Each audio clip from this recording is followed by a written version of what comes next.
Masih bersama Kompas Petang, Saudara. Dalam sidang pemeriksaan terdakwa, Verdi Sambo tetap membantah tidak memerintahkan Eliezer menembak.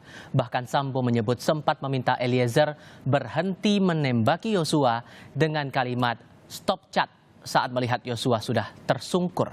Namun hakim langsung menyebut pernyataan Sambo tidak berkesesuaian dengan terdakwa lainnya.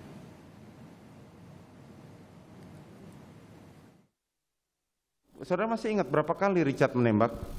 Saya tidak ingat, yang jelas dia menembak maju terus sampai dengan jatuh, yang mulia. Menembak maju sampai dengan jatuh. Pada saat Joshua roboh, saya kemudian menyampaikan stop, berhenti, mundur, yang mulia. Dari keterangan saudara ini ada beberapa hal yang tidak bersesuaian dengan keterangan saksi-saksi lain yang menjadi terdakwa di dalam perkara ini. Pertama, tidak ada saksi yang menerangkan bahwa saudara menyatakan berhenti chat, stop chat.